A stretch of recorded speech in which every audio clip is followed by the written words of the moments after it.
How to restore deleted files on Google Drive. Hello guys, in today's video I'm going to show you how to restore deleted files on Google Drive easy and fast. So all what you have to do is go to Google Drive, of course, and log into your account, and then go here to this option of the pin, click on it, and here you will find your deleted files.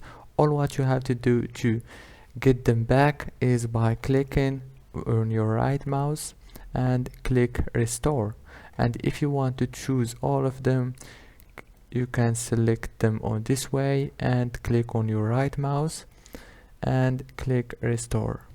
And if you want to restore all at once, as I said, you can select them like this and click here.